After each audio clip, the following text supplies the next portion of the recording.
ঈদের ছুটি কাটিয়ে ঢাকায় ফিরছে সাধারণ মানুষ। দর্শক, আপনাদেরকে এই মুহূর্তে সরাসরি সংযুক্ত করেছি কমলাপুর রেলওয়ে স্টেশন থেকে, এবং যেখানে আপনারা দেখতেই পাচ্ছেন সাধারণ মানুষ যারা ঢাকায় ছিলেন অথবা ঢাকার বাইরে থেকে যারা এসেছেন তারা কিন্তু ঢাকা ছাড়ছেন। এখনও অনেকেই কিন্তু গ্রামের উদ্দেশ্যে যাচ্ছেন বিভিন্ন কাজে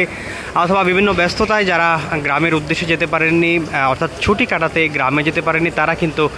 ঢাকা ছাড়ছেন। এই মুহূর্তে কিন্তু কমলাপুর রেল স্টেশনে কিন্তু একটি ট্রেন যাচ্ছে, আসলে উপকূল এক্সপ্রেস নামে যে ট্রেনটি সেটি কিন্তু এই মুহূর্তে যাচ্ছে, এবং সাধারণ যাত্রী যারা রয়েছেন তারা কিন্তু ট্রেনে উঠছেন। অর্থাৎ যারা কিন্তু ঢাকায় ছিলেন বা বিভিন্ন জায়গা থেকে ঢাকা হয়ে তারা তাদের গন্তব্যের উদ্দেশ্যে যাচ্ছেন, তারা কিন্তু ট্রেনের যাওয়ার অর্থাৎ ট্রেনে ওঠার চেষ্টা করছেন এই মুহূর্তে। দর্শক, আপনাদের যদি জানিয়ে রাখি, দীর্ঘ যে 10 দিনের ছুটি সেই ছুটি কাটিয়ে কিন্তু সাধারণ মানুষ ঢাকায় ফিরছেন, এবং বিশেষ করে কর্মজীবী যারা রয়েছেন তারা কিন্তু ঢাকায় ফিরতে শুরু করেছেন। আজকে কিন্তু ঈদের 7ম দিন, অর্থাৎ প্রায় সপ্তাহখানেক অতিক্রম করেছে ঈদুল আজহার পর, এবং সেই ঈদের পর থেকে কিন্তু গত শনিবার ঈদের পর থেকে কিন্তু সাধারণ মানুষ যারা রয়েছেন দুদিন পর থেকেই ঢাকার উদ্দেশ্যে তারা আসতে শুরু করেছেন, এবং যারই ধারাবাহিকতায় বিগত সময় অর্থাৎ গত 2-3 দিন যাবতই কিন্তু ঢাকায় তারা ফিরছিলেন। এবং ট্রেনে কিন্তু এই মুহূর্তে অর্থাৎ ট্রেনে যারা আসছেন ঢাকায় তারা কিন্তু অনেকটা স্বস্তিতে আসছেন, যেহেতু দীর্ঘ ছুটি, এই ছুটিতে কিন্তু ধাপে ধাপে মানুষজন ঢাকার উদ্দেশ্যে আসছিলেন।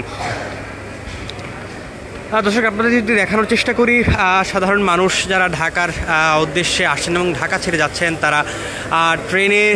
নির্দিষ্ট গন্তব্যের উদ্দেশ্যে কিন্তু ট্রেনে তারা যাত্রা শুরু করছেন, এবং বিভিন্ন টার্মিনালগুলোতে বিশেষ করে রেলওয়ে স্টেশনগুলোর পাশাপাশি কিন্তু বাস টার্মিনাল এছাড়াও লঞ্চ ঘাটেও কিন্তু যাত্রীরা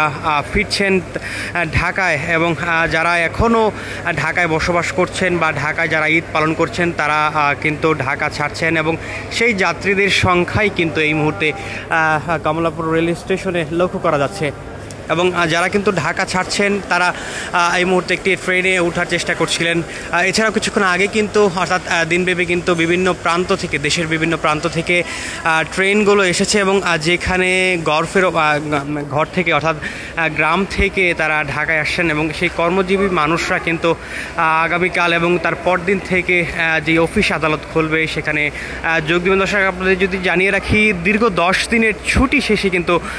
আগামীকাল শেষ হচ্ছে, অর্থাৎ 14ই জুন কিন্তু সেই ছুটি শেষ হচ্ছে, এবং 15ই জুন থেকে সরকারি যে প্রতিষ্ঠানগুলো রয়েছে, অফিস আদালতগুলো রয়েছে সেগুলো খুলবে। এছাড়াও ইতিমধ্যেই কিন্তু বিভিন্ন বেসরকারি প্রতিষ্ঠান, প্রাইভেট প্রতিষ্ঠানগুলো কিন্তু খুলে যাওয়ায় যারা কর্মজীবীরা রয়েছেন তারা ঈদের ছুটি কাটিয়ে ঢাকায় ফিরে এসেছেন। তবে ঢাকায় কিন্তু যেই চিরচেনা রূপ, যানজটের যেই চিত্র সেটি কিন্তু ঢাকায়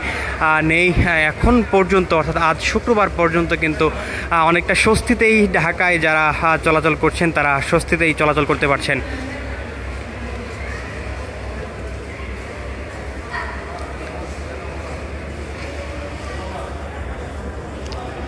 দীর্ঘ ছুটি থাকায় অর্থাৎ 10 দিনের যে দীর্ঘ ছুটি সেই ছুটি থাকায় কিন্তু সাধারণ মানুষ যারা গ্রামের উদ্দেশ্যে গিয়েছিলেন আপনজনদের কাছে ঈদের